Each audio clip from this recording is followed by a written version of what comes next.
തിരുവനന്തപുരത്ത് കൊഴുപ്പ് നീക്കുന്നതുമായി ബന്ധപ്പെട്ട ശസ്ത്രക്രിയക്ക് ഓപ്പറേഷൻ ഒടുവിൽ യുവതിക്കുണ്ടായ ഒരു ദുരനുഭവം അല്ലെങ്കിൽ വളരെ നീചമായ ഒരു സംഭവം 9 വിരലുകളാണ് മുറിച്ചു മാറ്റേണ്ടി വന്നത്. കയ്യിലും കാലിലും ഉൾപ്പെടെ 9 വിരലുകൾ മുറിച്ചു മാറ്റേണ്ടി വന്നു. ഒരു അവസ്ഥ എന്ന് പറയുന്നത് കൊഴുപ്പ് നീക്കം ചെയ്യാനാണ്. അവരൊരു പ്രസവിച്ചു കഴിഞ്ഞ ഒരു അമ്മയാണ്. അപ്പോൾ ഇത്തരത്തിലൊരു കോസ്മെറ്റിക്സുമായിട്ട് ബന്ധപ്പെട്ട പല കാര്യങ്ങളും നമ്മളിപ്പോൾ ഫേഷ്യലി ആണെങ്കിലും നമ്മൾ ഹെൽത്ത് വൈസ് ആണെങ്കിലും നമ്മൾ യൂസ് ചെയ്യുന്ന കേരളത്തിലുള്ള 3/4 പേരും ഇതുമായിട്ട് ബന്ധപ്പെട്ട് നെട്ടോട്ടം ഓടുന്ന ആൾക്കാരാണ്. കാരണം എങ്ങനെ ഇതുമായി ബന്ധപ്പെട്ട് ഇനിയും ബെറ്റർ ആക്കാമെന്ന് ചിന്തിക്കുന്നവരാണ്. അതുകൊണ്ട് തന്നെ നമ്മളൊരു കോസ്മെറ്റോളജിസ്റ്റിനെ എങ്ങാനും സജസ്റ്റ് ചെയ്യുന്ന സമയത്ത് പെട്ടെന്ന് എങ്ങനെ നടത്തിയെടുക്കാന്നുള്ള രീതിക്കാണ് നമ്മൾ നോക്കുക, അല്ലെ? അതുമായി ബന്ധപ്പെട്ട ഒരു ക്ലിനിക്ക് പെട്ടെന്ന് എങ്ങനെ കണ്ടെത്താം, സമയം എങ്ങനെ ലാഭിക്കാം, പൈസയല്ല വിഷയം, സമയം എങ്ങനെ ലാഭിക്കാം, അതുകൊണ്ട് പെട്ടെന്ന് എങ്ങനെ അത് ചെയ്യാം, അതെ രീതിയിലാണ്. പ്രത്യേകിച്ച് ഇപ്പൊ പ്രസവത്തിന് ശേഷം ഉണ്ടാകുന്ന ഒരു കൊഴുപ്പ് എന്ന് പറയുന്നത് അത് എല്ലാവരിലും കണ്ടുവരുന്ന ചിലവരുടെ ശരീര പ്രകൃതി അനുസരിച്ച് ചിലപ്പോ അത് കൂടുകയും കുറയുകയും ഒക്കെ ചെയ്യാം. അങ്ങനെയുള്ള സാഹചര്യം കൂടെ ഉണ്ട്. അപ്പോ നമ്മുടെ സമൂഹത്തിന്റെ ഒരു കാഴ്ചപ്പാട് എന്ന് പറയുന്നത് പ്രസവത്തിന് ശേഷം തടി കൂടിയല്ലോ എന്നുള്ള പറച്ചിലുകള്, പിന്നെ വയറെന്താ ഇങ്ങനെ ചാടിയിരിക്കുന്നത്, അല്ലെങ്കിൽ ഡയറ്റ് ചെയ്തുകൂടെ, അല്ലെങ്കിൽ ജിമ്മ് പോയിക്കൂടെ, അങ്ങനെയുള്ള പല കാര്യങ്ങളും തീർച്ചയായിട്ടും ഒരു പെൺകുട്ടിയെ സംബന്ധിച്ച് നേരിടേണ്ടി വരുന്നുണ്ട്. നമ്മൾ ചിലപ്പോൾ വിചാരിക്കും ഇതൊരു സാധാരണ കാര്യമല്ലേ, പൊതുവെ ഇതൊക്കെ നടക്കുന്നതാണ് എല്ലായിടത്തും. പക്ഷെ വളരെ നീചമായ രീതിയിൽ കളിയാക്കുന്നവരും കുറ്റപ്പെടുത്തുന്നവരും ഒരുപാടുണ്ട്. അപ്പോ അങ്ങനെയുള്ള സാഹചര്യത്തില് ഇപ്പൊ അങ്ങനെയും പറയാം, നമ്മൾ അങ്ങനെ ഒരു വശം കൂടി പറയാം.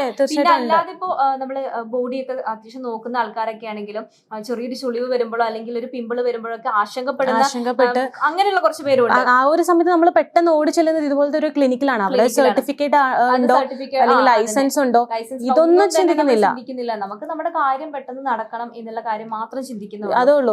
അതിന് ഒരു ഓപ്പറേഷൻ ആണെങ്കിൽ ഓപ്പറേഷൻ അത്തരത്തിലൊരു നടപടി സ്വീകരിച്ചപ്പോ ഉണ്ടായ ഒരു ദുരനുഭവമാണ് ഇപ്പൊ ആ നീതു എന്ന് പറയുന്ന ഒരു സ്ത്രീക്ക് നേരിടേണ്ടി വന്നത്. അത്രയും ദയനീയമായ ഒരു അവസ്ഥ. കാരണം നമ്മൾ ആ ഒരു വിഷ്വല് നമ്മൾ കാണുമ്പോൾ നമുക്ക് മനസ്സിലാവും എത്രത്തോളം ഉണ്ട് ആ ഒരു ഭീതി പടർത്തുന്ന ഒരു കൈയും കാലും ഒക്കെ ഉണ്ടായിരിക്കുന്നത്. കാണുമ്പോ തന്നെ വല്ലാണ്ട് എന്തൊരു പേടി പോലൊക്കെ തോന്നും.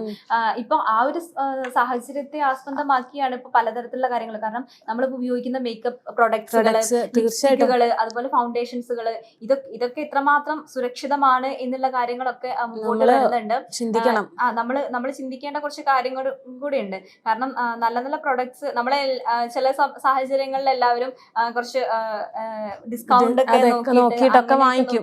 ഒരുപാട് സ്ത്രീകള് പരമാവധി ചെറിയ കുട്ടികൾ, ഇപ്പോ വലിയ സ്ത്രീകളാവണമെന്നൊന്നും ഇല്ല, ചെറിയ കുട്ടികളടക്കമാണ് ഓഫർ ഉണ്ടോ അല്ലെങ്കിൽ ഇന്ന സ്ഥലത്ത് നിന്ന് ഇന്ന ഓഫർ ഉണ്ടോ നോക്കി നമ്മൾ സാധനങ്ങൾ പർച്ചേസ് ചെയ്യുന്നുണ്ട്.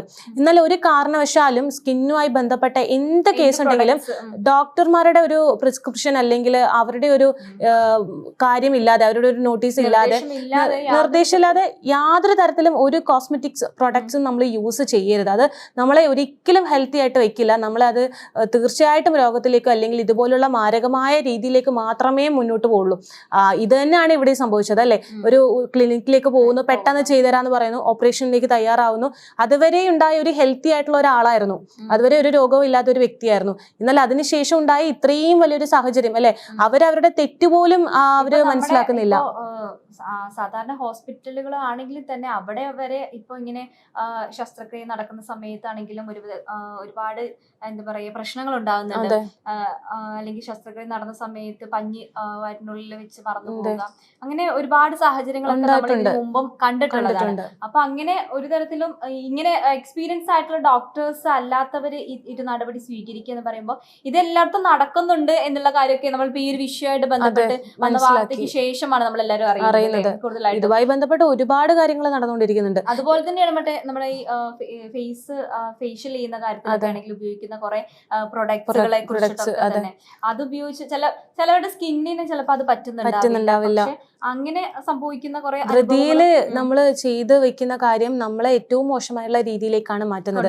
നമുക്ക് തനതായിട്ടുള്ള ഒരു മുഖമുണ്ട്, നമുക്ക് തനതായ ഒരു സ്കിന്നുണ്ട്. അതുമായിട്ട് നല്ല എങ്ങനെ ഒരു ആയുർവേദിക്കോ അല്ലെങ്കിൽ ആയുർവേദിക് എന്ന് ഞാൻ പറഞ്ഞത് ഒരിക്കലും ആയുർവേദിക്കിനെ ഞാൻ സപ്പോർട്ട് ചെയ്ത് പറഞ്ഞതല്ല. പക്ഷെ നമ്മൾക്ക് തിരിച്ചടി ഇല്ലാത്ത ഒരു തരത്തിലുള്ള മുന്നോട്ട്, അതായത് ആയുർവേദിക് എന്ന് പറഞ്ഞു കഴിഞ്ഞാൽ നമ്മൾ എന്താ പറയേണ്ടത്, ഉദ്ദേശിക്കേണ്ടത് നമ്മളെ ചുറ്റുപാടുള്ള കാര്യങ്ങൾ, അല്ലെ? കറ്റാർവാഴ പോലുള്ള ഇതൊക്കെയാണ് ഉദ്ദേശിക്കേണ്ടത്. അല്ലാതെ നമ്മൾ ഇന്ന പ്രൊഡക്ട്സിനെ അനുകൂലിക്കുന്നു എന്നുള്ള കാര്യമല്ല. അങ്ങനെയുള്ള നമ്മൾക്ക് പറ്റാവുന്ന രീതിക്ക് അങ്ങനെയൊക്കെ സ്കിൻ കെയർ ചെയ്ത് മുന്നോട്ട് പോകുന്നതിൽ യാതൊരു തെറ്റും നമുക്ക് വരാനില്ല. കൂടുതലായിട്ടും പറയേണ്ടത് നമ്മളിപ്പോ ഒരു വ്യക്തിയെ സംബന്ധിച്ചിടത്തോളം ആളുടെ സൗന്ദര്യത്തെക്കാൾ ഉപരി ആളുടെ മനസ്സിന് നമ്മളൊരു വില കൊടുക്കുക, അങ്ങനെ ഒരു കാര്യം കൂടി. കാരണം നമ്മുടെ പ്രവർത്തികളാണ് നമ്മളെ എന്താ പറയാ മനോഹരമാക്കുന്നതും അല്ലെ, കൂടുതലായിട്ട് മനോഹരമാക്കുന്നത്. അല്ലാതെ നമ്മുടെ സൗന്ദര്യം വെച്ചല്ല ഒരാളെ എന്താ പറയാ വിലയിരുത്തേണ്ടത് എന്നുള്ള ഇതിലെ ഏറ്റവും പ്രധാനപ്പെട്ട ഘടകം എന്ന് പറഞ്ഞു കഴിഞ്ഞാൽ ഈ പറഞ്ഞതുപോലെ തന്നെ നമ്മുടെ സൗന്ദര്യത്തെ അളക്കുന്നത് നമ്മളുടെ ഒരു എല്ലാ രീതിയിലും ബോഡി ഷേപ്പ് ഇങ്ങനെയാണ്. പ്രസവിച്ചതിന് ശേഷം നേരത്തെ ശ്രുതി പറഞ്ഞതുപോലെ വയറ് ചാടി ഇതൊരു പ്രശ്നമാണ് സമൂഹത്തിൽ ഇറങ്ങുമ്പോൾ. അങ്ങനെയുള്ള വിഷയങ്ങൾ ഇന്നും നടന്നുകൊണ്ടിരിക്കുന്നുണ്ട്. മുഖത്തൊരു ഷേപ്പില്ല, മുഖത്ത് ഈ ഒരു കലയുണ്ട്, ഇത് പെട്ടെന്ന് ഒരു കോസ്മെറ്റോളജിസ്റ്റിനെ പോയി കാണണം. സർജറി ഒക്കെ ചെയ്യുന്ന സെലിബ്രിറ്റീസ് ഒക്കെ ഉണ്ട്, ഇഷ്ടം പോലെ. ഫേസിന്റെ ഒരു ഷേപ്പ് ശരിയല്ല എന്നൊക്കെ പറഞ്ഞ് സർജറി ഒക്കെ ചെയ്യുന്നുണ്ട്. അങ്ങനെ പലതരത്തിലുള്ള കാര്യങ്ങളും ഇപ്പൊ നമ്മുടെ സമൂഹത്തിൽ നടന്നുകൊണ്ടിരിക്കുന്നുണ്ട്. അപ്പൊ അത്തരത്തിലുള്ള നടപടികളൊക്കെ സ്വീകരിക്കുന്നതിന് മുമ്പ് നമ്മളിപ്പോ പറയും അവരൊക്കെ ചെയ്തല്ലോ, പിന്നെ നമുക്ക്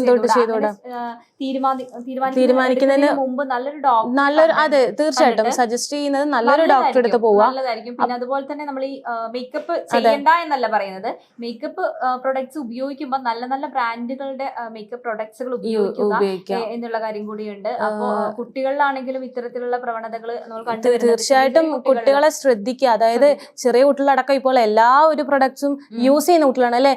എനിക്ക് തോന്നുന്നു വലിയ വലിയ നമ്മളെ പോലുള്ള ആൾക്കാർ യൂസ് ചെയ്യുന്നതിനേക്കാളും അവർക്ക് അതിന്റെ ഡീറ്റെയിൽസ് അറിയാം. അവർക്ക് എന്തൊക്കെ എവിടെ യൂസ് ചെയ്യണം, ലിപ്സ്റ്റിക് ഇങ്ങനെ ഇടണം അല്ലെങ്കിൽ ബാക്കിയുള്ള കാര്യങ്ങൾ ഇങ്ങനെ ചെയ്യണം എന്നുള്ളത് നമ്മൾ സോഷ്യൽ മീഡിയ വഴിയും നമ്മളെല്ലാവരും അറിയുന്നതാണ്. അതുകൊണ്ട് തന്നെ നമ്മൾ വാങ്ങി വെക്കുന്ന പ്രൊഡക്ട്സ് ഇനി മുതൽ ബാധിക്കാൻ പോകുന്നത് ചെറിയ കുട്ടികളെ അടക്കമാണ്. അതുകൊണ്ട് അത്തരത്തിലേക്ക് എല്ലാവരും ചിന്തിക്കണം. പെട്ടെന്ന് ഇതുപോലുള്ള സമൂഹപരമായിട്ടുള്ള കാര്യങ്ങൾ അവര് പറയുന്നത് പറഞ്ഞോട്ടെ എന്നുള്ള രീതിക്ക് നമ്മൾ എടുക്കാന്നല്ലാതെ നമ്മളെ ഹെൽത്ത് ആണ് നമ്മൾ നോക്കേണ്ടത്. അതിലിപ്പോൾ നമ്മൾ കയ്യോ കാലോ ഒന്ന് ചുരുങ്ങിയത് കൊണ്ടോ വലുതായത് കൊണ്ടോ മറ്റുള്ള ഒരാൾക്ക് ഒന്നും വരാനില്ല. നമുക്ക് മാത്രമേ വരുന്നതും പോകുന്നതുമായിട്ടുള്ള എല്ലാ ബന്ധമുള്ള കാര്യങ്ങളും നമ്മളെ ഏൽക്കുന്നുള്ളൂ. അത് നമ്മൾ മാത്രമാണ് അഭിമുഖീകരിക്കേണ്ടത്. അപ്പോൾ സമൂഹത്തിൽ എന്ത് വിചാരിക്കും എന്ന് കരുതി ഒന്ന് അങ്ങനെ ചെയ്തേക്കാം ഇങ്ങനെ ചെയ്തേക്കാം, അതിലൊന്നും ഒരു കാര്യമില്ല. നമ്മുടെ ഹെൽത്ത് നമ്മൾ കളയാതിരിക്കുക. നമ്മള് ഏറ്റവും കൂടുതൽ നമ്മൾ ഒരു സൗന്ദര്യമുള്ള ഒരാള് എന്നുള്ള രീതി മാറ്റി വെച്ച് നമ്മളൊരു ഹെൽത്തി ആയിരിക്കുക എന്നുള്ള കാര്യമാണ് നമ്മൾ ഏറ്റവും കൂടുതലായിട്ട് ചിന്തിക്കേണ്ടിയിരിക്കുന്നത്. കാരണം നമുക്ക് എഴുന്നേറ്റ് നിൽക്കാൻ പറ്റാതെ കുറെ നമുക്ക് സൗന്ദര്യം ഉണ്ടെന്ന് പറഞ്ഞിട്ട് കാര്യമില്ല. അപ്പോൾ നമ്മുടെ സൗന്ദര്യം എല്ലാം കിടക്കുന്നത് നമ്മുടെ അകത്താണ്. നമ്മുടെ സ്വഭാവങ്ങൾ, നമ്മുടെ പെരുമാറ്റങ്ങളൊക്കെയാണ് ഒരു വ്യക്തിയെ വ്യക്തിയാക്കി മാറ്റുന്നതും അദ്ദേഹത്തിന്റെ സൗന്ദര്യത്തെക്കാൾ ഉപരിയിലെ പുറമേയുള്ള സൗന്ദര്യത്തെക്കാൾ ഉപരി നമ്മൾ എപ്പോഴും പറയും ഹൃദയത്തിന്റെ ശുദ്ധിയാണ് നമ്മൾ നോക്കുന്നത്. ഹൃദയത്തിൽ എത്രമാത്രം ആ ഒരു കളങ്കമില്ലാത്ത ഒരു സ്നേഹമുണ്ടോ അവിടെയാണ് കൂടുതലായിട്ട് മനോഹരമാവുന്നത് ഓരോ വ്യക്തിയും എന്ന് പറയുന്നത്. അപ്പോ അത്തരത്തില് നമ്മള് ഒരാളെയും ഇനി ആരും ഒരിക്കലും നമ്മൾ ഒരാളെ ബോഡി ഷെയിം ചെയ്യുകയോ കളിയാക്കുകയോ ഒന്നും തന്നെ ചെയ്യാതിരിക്കുക.